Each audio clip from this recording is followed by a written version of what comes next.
이미 많은 분들이 소식을 접하셨듯이 드디어 비트코인 현물 ETF가 승인이 되었습니다. 오늘은 비트코인 현물 ETF 승인이 가진 의미와 이에 대한 IM머니가 바라보는 시선을 얘기하도록 하겠습니다.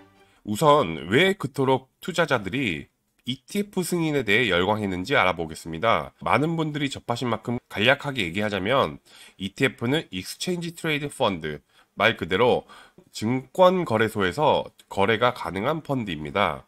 이 ETF 출시가 승인이 되었다는 말은 기존 펀드와 달리 자산 운용사나 은행 등을 통하지 않기 때문에 개인이 쉽게 매매가 가능하고 기관급의 대형 투자자의 유입과 그에 맞는 유동성 공급과 가격에도 긍정적인 영향을 줄 수 있다는 말입니다. 그뿐만 아니라 잠자고 있던 다른 자산의 유입이 합법적으로 가능한 통로가 열렸다는 뜻입니다. 예를 들면 미 최대 퇴직연금인 401k의 비트코인 계좌 출시입니다. 401k의 총 규모는 하나로 무려 2경이 넘는데 그 중에 0.5%만 할애하더라도 1000억 달러, 하나 약 130조의 자금 유입 예상이 가능합니다. 또한 규제기관으로부터 확립된 규칙과 표준을 인정받음으로써 시장의 신뢰도를 상승시키고 더 많은 암호화폐의 ETF 승인을 위한 길이 열렸다는 점을 시사합니다. 요약하자면 비트코인 현물 ETF의 승인은 비트코인이 더 이상 가상자산이 아닌 실제 자산으로서 확실한 규제 안에 기관과 개인 모두를 위한 금융상품이 출시가 되었다는 뜻입니다.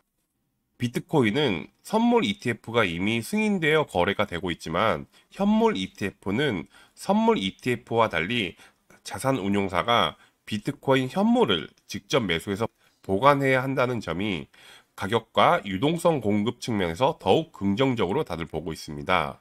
실제로 현물 ETF 승인이 되고 첫날 거래량은 6조가 넘는 거래량을 보여주었습니다.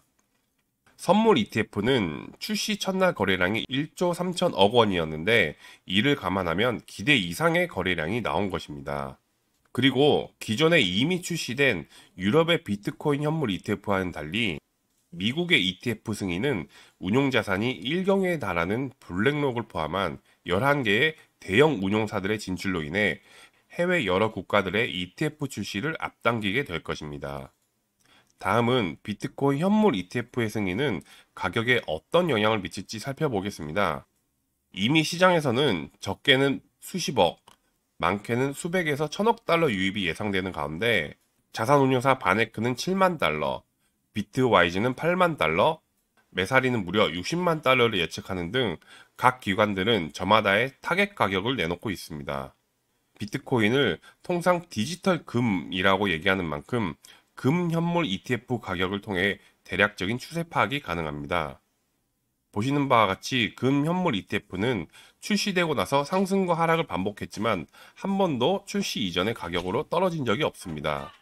그리고 지난 21년 최초로 비트코인 선물 ETF가 출시되고 비트코인은 당시 최고점을 찍는 퍼포먼스를 보여주기도 했습니다. 이렇듯 전례가 없었던 만큼 정확한 숫자는 예측할 수는 없지만 비슷한 사례들을 본다면 장기적인 측면에서는 긍정적으로 가격이 형성될 가능성이 높다고 볼 수 있습니다. 그렇다면 여러분들은 비트코인 현물 ETF 승인과 지금 상황을 어떻게 받아들이고 계십니까? 어쩌면 그토록 외쳐왔던 ETF가 드디어 승인이 되었는데 그에 비한 현재 가격에 실망하실 수도 있습니다. 저희가 바라보는 관점은 이번 상승은 더 큰 상승을 위해 상단을 만들고 있는 과정으로 보고 있습니다. 골이 깊어야 산이 높다라는 말이 있듯이 이 상승은 다음 텀을 위한 일종의 제한적 상승으로 이 파동이 제대로 완성되어야 우리가 원하는 진짜 상승장이 올 것으로 예상하고 있습니다. SEC의 게리 겐슬러는 ETF 승인 이후 성명문을 통해 그레이스케일과의 소송에 패소를 하게 되면서 예전과는 달리 이제는 상황이 바뀌었다는 점을 인지하게 되었다고 밝혔습니다. 게리 겐슬러는 수많은 언론 플레이와 소송을 통해 수년간 비트코인을 부정하였지만 대세를 꺾을 수가 없었습니다. 그리고 이러한 대세는 개인에서 기관과 국가 주도로 성장해 나가고 있습니다. 비트코인 현물 ETF 승인은 확실한 호재이기도 하지만 미국과 월가 자본이 투입된 ETF라는 또 다른 세력이 생겼다는 의미이기도 합니다. 그리고 여태껏 그래왔듯이 세력 앞에 개인 투자자들은 그들의 자본과 전략 앞에 쉽게 흔들릴 수도 있습니다. 최근 비트코인의 움직임은 개인이 감당하기 힘든 움직임이었을 것입니다. 그리고 이 이후에도 가격의 상승이 이어짐과 동시에 기관급의 자본으로 인해 그 폭이 커질 것이며, 이런 점은 심리적으로도 부담이 올 것이라 생각하고 있습니다. 개인이 대응할 수 있는 영역이 대응이 불가능한 영역으로 바뀌게 되는, 기관과 국가 규모의 자본이 들어오는 이 거대해질 시장 앞에 무너지지 않기 위해서 여러분들은 이전보다 더욱 확고하고 명확한 전략과 시선, 그리고 중장기적인 포트폴리오 구상이 필요하다는 말을 전하며 오늘 영상을 마치겠습니다.